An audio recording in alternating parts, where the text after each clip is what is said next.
Mr. Johnson, you've been in this business for a long time. You must have seen it all before. VC, as we know, is a cyclical industry. What are we facing right now? Is it a shakeout? How different is this from what we have seen before? I know it's a cycle, and I think that the cycle, when it returns from kind of a low spot, will be quite different.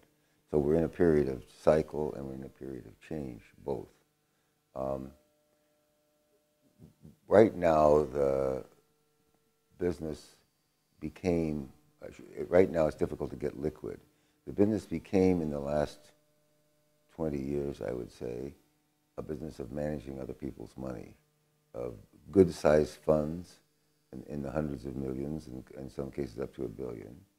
And the startups that people can do with those size funds tend to be larger.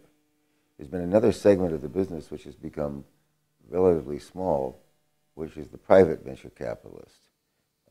People who either use their own capital or the capital of themselves and a few friends, which is our case in our firm. And we don't have big institutions. We have one Indian tribe, which I love to talk about, that's a limited partner that heard about us. But other than that, we have just other families that already knew us, I think, for the most part. So the main change will be from this model of big venture funds who have lots of investors and have hundreds of millions of dollars. Those will still exist. But the appetite which people have, that is, institutions have for venture capital, will be diminished. And the thing that will diminish it was the lack of good returns. Rates of return are dependent, obviously, on the multiple you get on your money and dependent on the time. The time is stretched out. I'm not sure the multiples are that good. So instead of having expected returns from your portfolio in venture capital of the 18, 19, 20% is kind of a normal expectation, those expectations have not been fulfilled. And I think that in the future, it'll be difficult to fulfill those expectations unless we get to a period of rather going public rather easily, of high valuations for certain earnings levels and growth prospects. I don't think that will happen very soon, so the returns on investment will not be as good as they have been. Now, they were crazy in the late 1990s. There were many tens of percent, 50% in some cases, but that was an anomaly and didn't last very long either. So we went through kind of a shakeout then, but we went back to kind of a normal, high volume, big company venture capital.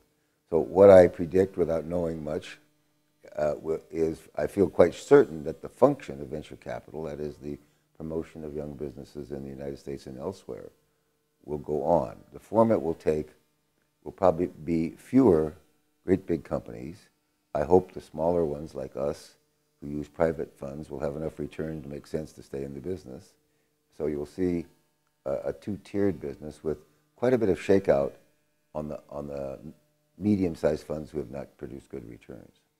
Do you foresee any changes in the venture capital business model itself, in the way the carry is developed and the whole thing? The way in which anyone doing venture capital change, well, there's three essential elements to venture capital. Two are the most famous. One is you provide capital and you provide help and involvement. But most entrepreneurs or entrepreneuses, most entrepreneurs, men and women, are very competitive. They're not all ex-athletes, but they have the attitude of athletes. They like winning. They get a lot of pleasure. They want to make money. Let's not put that aside. But they want to win, defeat other competitors, and come out on top. It's a huge emotional bias that they have for doing what they do. So the third thing that venture capitalists need to do is they need to share, and they have to have that kind of enthusiasm and let the entrepreneurs know that they share this desire to win, in addition to the obvious economic benefits from it. But so the model of venture capital of providing capital, but always providing lots of help, advice, and then this third element of, so I would call it coaching, you can call it that, which contains both technical coaching and emotional coaching, that will stay the same. But it will be performed by a slightly different population of practitioners. Which type of practitioners? Well, I think the venture capital has evolved. I've been doing this since 1962. My God, that is that is 46 years.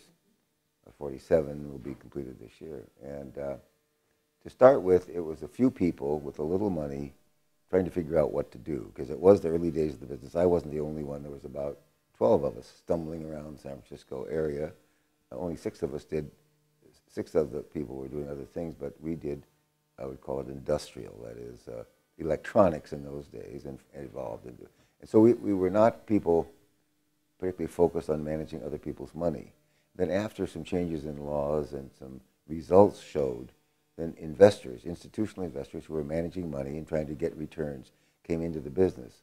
So without going through all the details, the business evolved into a money management business where the people doing it, who were managing other people's money, got very good ordinary income every year from management fees, and then they had a share of the profits as well. So it changed. So it became another kind of money management business with a very specialized side to it, and a certain amount of publicity and glamour with it because of the spectacular companies that were started with this model. And then a cadre of people who stayed with the private venture model. Most people dismiss that now and say that it has no future, it is not there. But the fact is, the private venture capitalists don't get much publicity, don't even want it. But also, they don't start the big deals. Usually, they start small companies and hope that they grow into bigger companies. But the model of what the venture capitalists do will not change much, because it's an important part of entrepreneurship throughout the world. Now, since the U.S. focuses on startups a lot, and we believe in that, I think as a country, have believed, anyway, to put it in the present perfect, we will see the function going on. I think it'll be performed by a fewer number of firms. The bigger ones that have had good records will certainly survive and prosper. You have been in the US, Europe, Eastern Europe. Do you see any different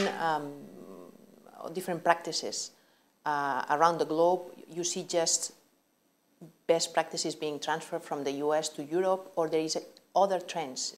Well, I used to, when I give a talk, because having been a professor, at least a part-time one, I'm asked to give talks like this pretty often.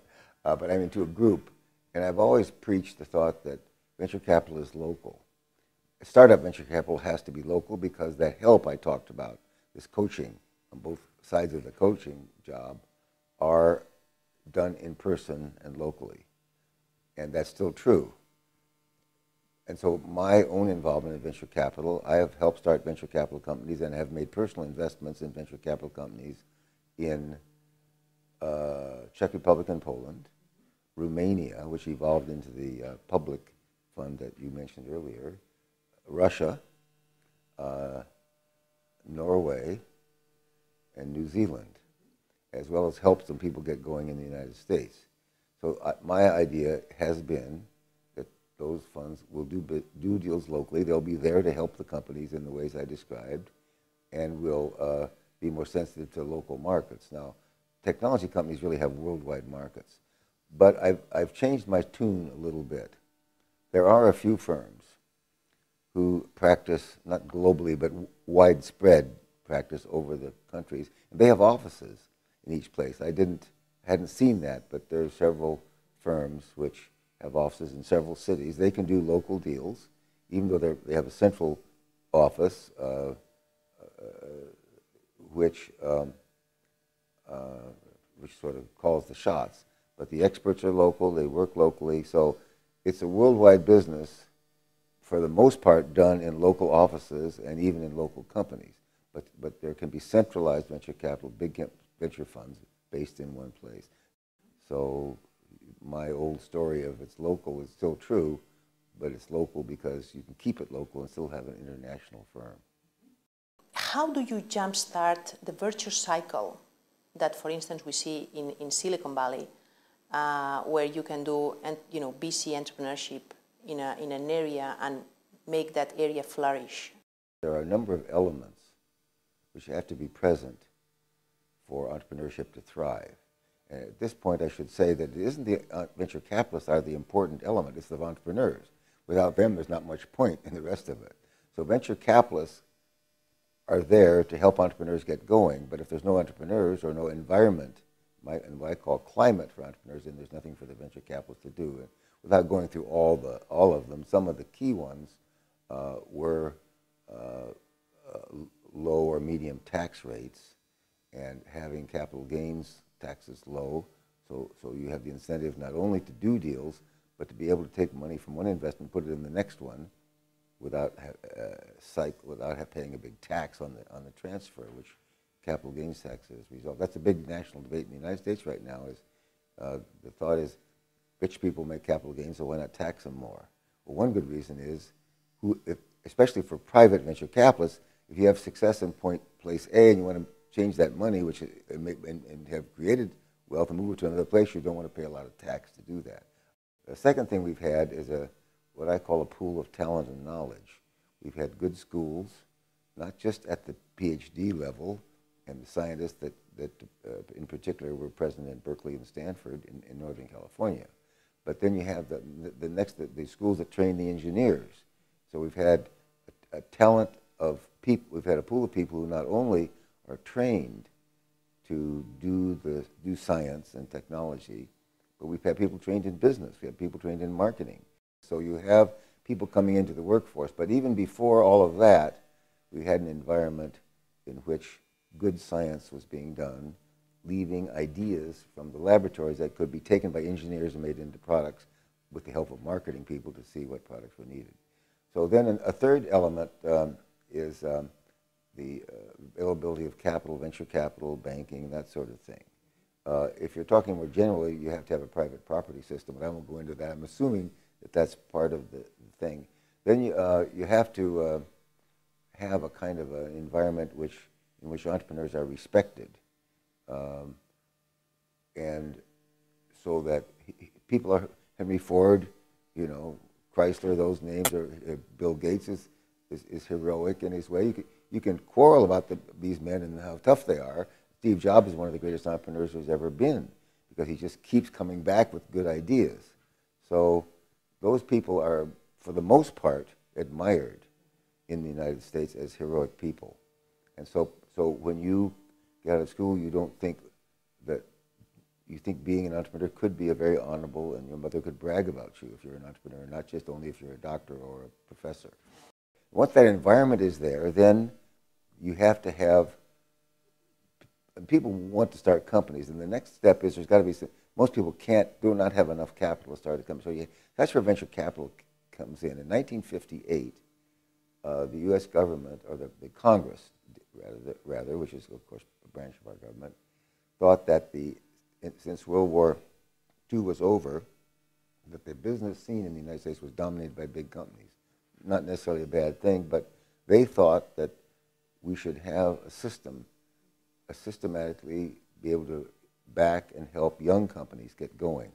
So something called the Small Business Investment Act of 1958 was passed and created something called small business investment companies. So I, among many others, left a perfectly good job in a steel mill, which I loved, by the way. I loved the smoke and the flames, and to me, that kind of glamour anyway. I left to start with a man who'd been a salesman in our own company, and another business school graduate. So we started a venture fund in 1962 in Palo Alto. He having worked for a Pioneer venture fund from '58, and I having been interested in technology and science. So we made a good pair. So we started a small business investment company, and like a lot of other people, that's how we got in the venture business. That program has been changed, and I won't describe it all. So the government gets some of the profits now, and they still have an SBIC program, but it lasted as the primary force for only about 10 years. And as the model began to work, as people like me and others began to be trained in the business and learned the business, stumbling around mostly, that was our entry point. So you asked a while back a simple question: how do you get the thing going? You do need, I think, making sure there's capital available, that schools are training people, and there's an environment in general which people want to form companies, and if they form them, they can make some money and they can keep some money. Does this virtuous circle ever run out? Do you think that Silicon Valley has changed? Something has changed there. We started manufacturing companies, and much of the manufacturing, when it gets down to producing things, is not done there now. We still have the company headquarters, the marketing is planned there. Most of the engineering, but not all, is done there. But the manufacturing and so forth is done elsewhere. Now, a lot of venture capital goes into software, which is the engineering pretty much is done there. But again, there's lots of engineering going on in India, some in Russia. The virtuous cycle is under threat now, and I believe because the function is so necessary for our kind of society, we believe in, and so do many other countries, believe that the old, successful, fixed people deserve to stay there if they earn it, and new people, though we have to have a society where you can displace, this is Schumpeter, of course, you have to displace people with greater talent, so you do have a kind of an open competition in every generation. There's plenty of problems with it in America, and we don't have to describe the difficulty for young people in bad circumstance. But the idea is that every generation challenges the previous generation, and you can stay on top if you earn it, and if not, somebody else is going to take your place. And that attitude is very widespread in America. We believe in that. And so the virtuous cycle backs that up, and I think we will find ways to keep that cycle going. A lot depends on what measures we take to get out of our recession. And we're doing a lot of government action. I do believe they're pushing government spending to levels which will cause us to have inflation in a few years. But maybe for the guy who's out of work, who gets a job, I think from his point of view, or the woman, of course, they are doing the right things. But most economists I know say no one quarrels about saving the banking system. How you save it is you can quarrel about that. Levels of public expenditure for infrastructure, for just getting money into the society, you can quarrel about that. But we're doing something, and so I support the president because we elected him to do something, and he's doing those things. I just hope that it doesn't end up with too much regulation, too much taxes, too much inflation that keeps us from kind of having real growth in our economy. Having your overview in the world, let's talk about emerging industries. So what is hot and where? So what's hot, I think we have cancer, many different ways of treating cancer, and AIDS are coming forth. So I think we'll have several years of very great activity on treatment of different kinds of cancers, which we don't understand fully, but we just ourselves have a company that just was bought by another company as a successful investment. But I would say that hot areas will continue to be specialized treatments from the biological sciences. So one has to be careful, though, because we have these areas that people have called hot, like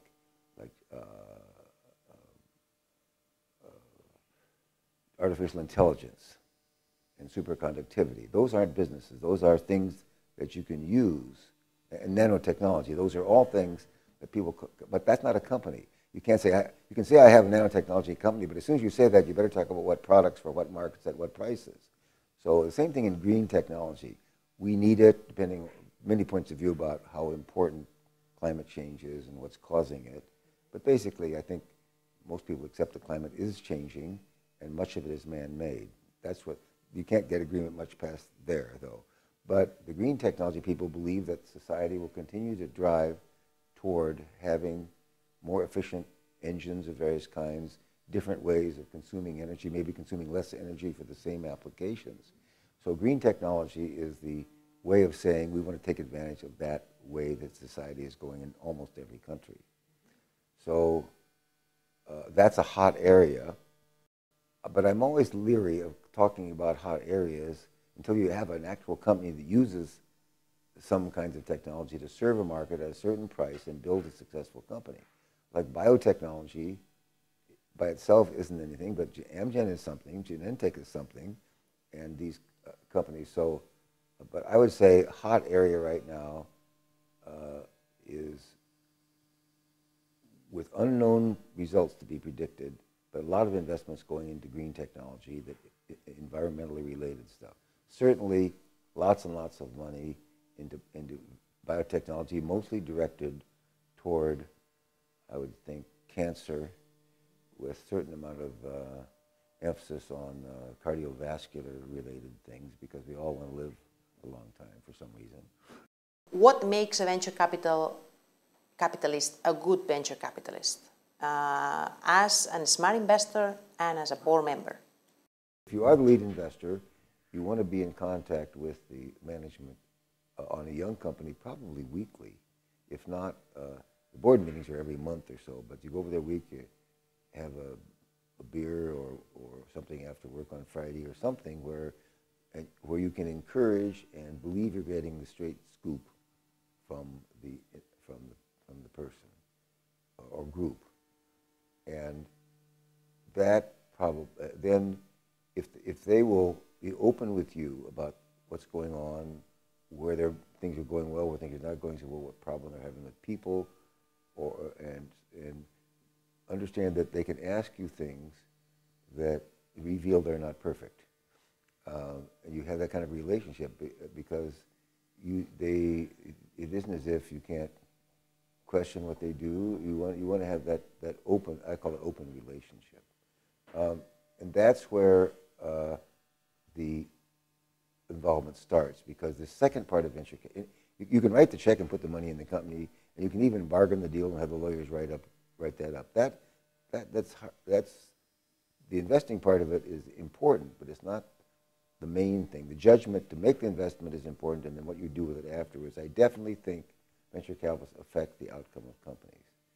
But the ideal is when you invest in a wonderful entrepreneur and you don't have to do anything.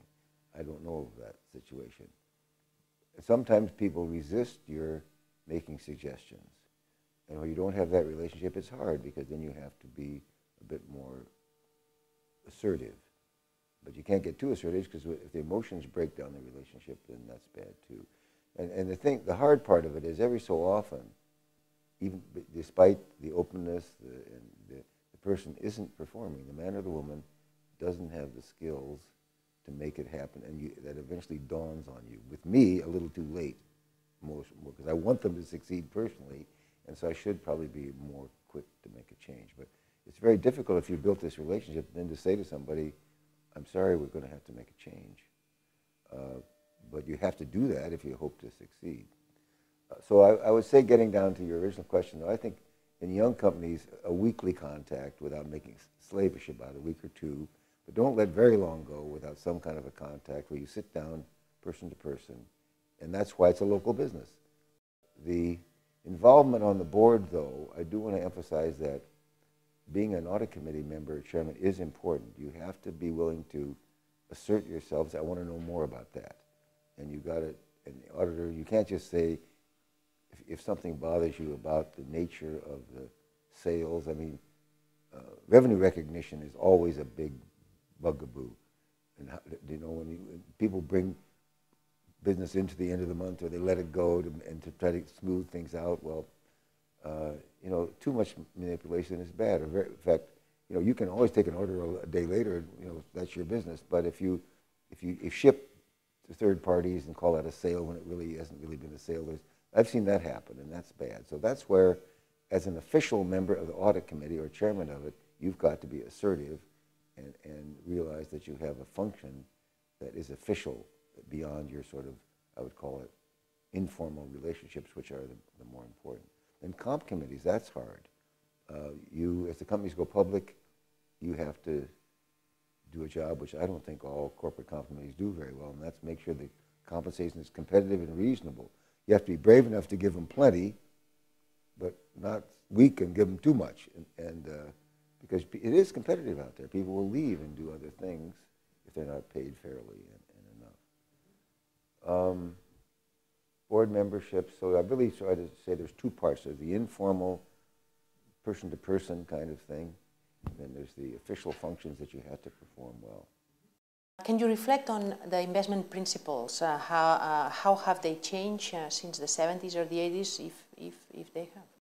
Well, we've always had, I don't know, always is a bit long, but it pretty soon developed a kind of a rule of thumb. If we could think there's a good chance of making 10 times our money in 5 years, that was kind of the financial aim. That happens to be, Professor, a 58% internal rate of return. But that sounds high, but the fact is that's the good deals. So out of 10 deals you do, I don't think this ratio will have changed too much, although some research could be done by your graduate students. Out of 10 deals you do, about one, to use a Midwestern slang phrase, is a barn burner. When a barn burned, it attracted the whole neighborhood. It was a bad event. Well, a barn burner in slang is not. It means a company that did very, very well, something that Home run. it did the 10 times or 20 times or more. So you get to get 1 out of 10 that gets that if you're lucky, or at least it's pretty good. Then there's about 3 or 4, maybe 4 or 5 that are your workman-like deals that make 3 or 4 times their money, and they're successes. They don't send everybody home to retire, but they're good, solid successes. Then there's 2 out of 10 that you don't get your money back. They don't always get 0 back, although sometimes you do. So we call those the failures that gets less than 1 times your money back. There's always one I call the living dead, which don't die, they don't succeed, they just sort of stay there, and everybody earns a living, but they never go anywhere, and they take up a lot of time. One is to be very involved in the companies in which you get involved. Before you ever get involved, make sure you can work with and believe in the people. It isn't usually one entrepreneur, but it's usually a group of men and women that start companies.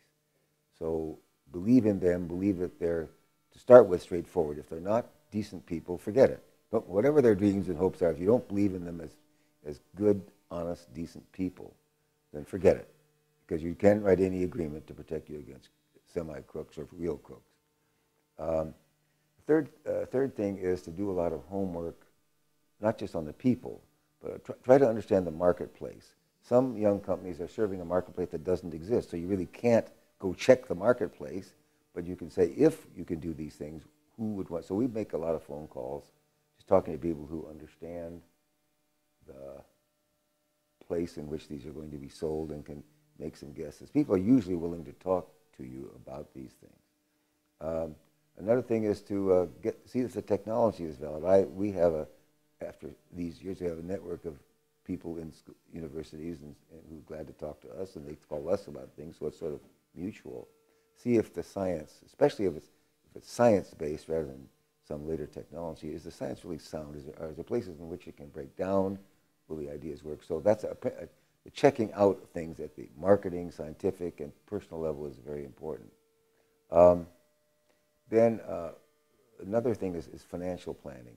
You should understand from the beginning what the probable financial requirements of the company will be. Try to guess. You can't know, but you can guess 2 years from now we're going to need another $1 million. 3 years from now, and what dilution are we going to have to take? Because what you make, the investment you make now, will not, and you get 20% of a company, will not be 20% 3 or 4 years from now, because you're going to have to raise more money. Probably, not always, but usually. Of course, you can't predict it. You don't know if you're going to need $2 or $5 million in 5 years, but by laying out the plan, then you try to guess, and I think that's a fair word, maybe estimate's a fancier word, what the conditions will be. So one principle, if you like that word, of venture capital investing is to anticipate financial requirements. So you don't get blindsided. But you can't anticipate something like the last year. You can be, but it's very difficult to raise money now. So any plans made 2 years ago about raising money now are not operative. And finally, you want to plan how to get out of this thing. What is our ultimate plan for liquidity? Is it a thing we'll merge? Is it a thing can go public? Right now, the answer is no on that one. But there are mergers taking place, particularly in the biological sciences and in medicine. So I think that covers the principles. Make sure you're with good people. The markets are substantial. The science is workable, and you can take the science or the technology and make real products out of it. And then have a good financial plan so that you have some idea where you're going. You don't see that changing? Those principles I don't see changing much. But I see the people doing it, the amount of money available, how the venture capital business is structured, and especially the willingness of institutional investors to come into venture capital is changing, and it's changing down. Very good. Thank you very much. Okay. Fantastic. Thank you.